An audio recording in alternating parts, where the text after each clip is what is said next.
In April 2024, CUL invited to an international week at Stockholm University about higher education pedagogy and European collaboration.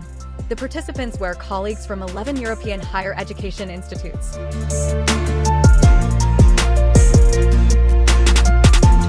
The participants got the assignment to take a photo during the week and talk about it into the camera. At the University of Stockholm, they had the idea of inviting experienced teachers to discuss what are the most important dimensions of teaching. And they came up with 8 dimensions that they had the idea to put into a cube, which is quite a challenge because you have 6 sides and 8 dimensions. So this is the object that you can open and read all the dimensions, and then you can close it and put it back on your desk to remind what is important about teaching. And I think it's a brilliant idea. Thank you for this really, really nice day at Stockholm University. I enjoyed it.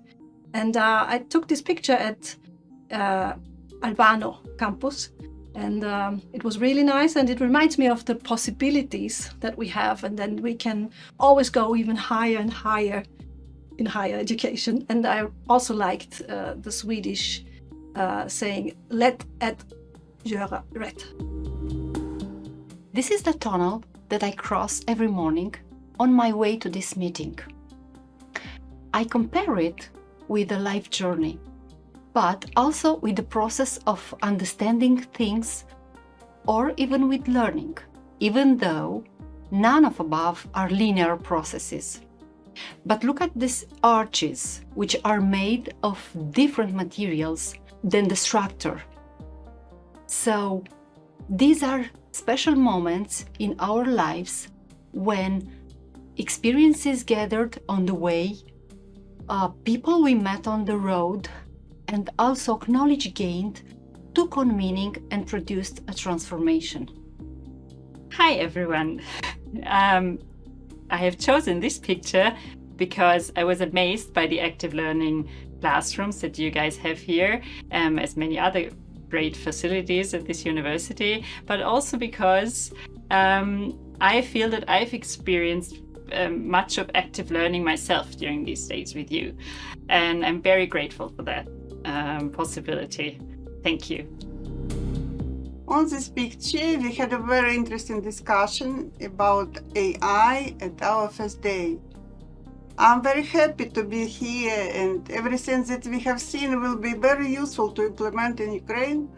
Well, I came in Stockholm with lots of expectations about this education week, but for the moment I arrived, there was this huge rain and huge weather circumstances, because I changed with 20 degrees of difference, and I said, oh my God, I want to go back home.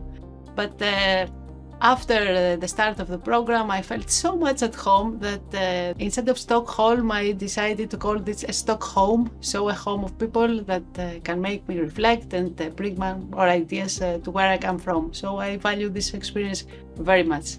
Thank you. It happened on the first day of this eventual week.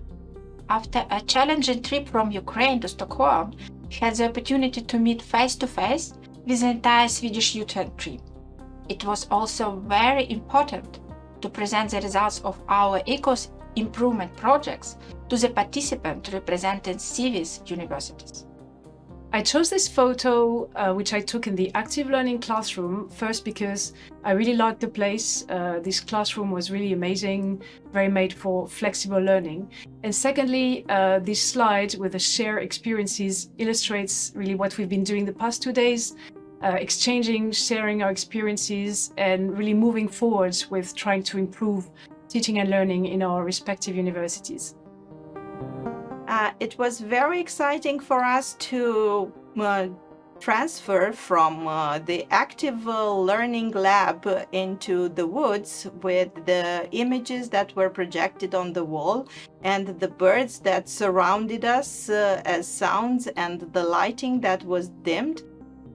This is a proof that the environment is actually affecting our mood, and it's important for our learners in the classroom.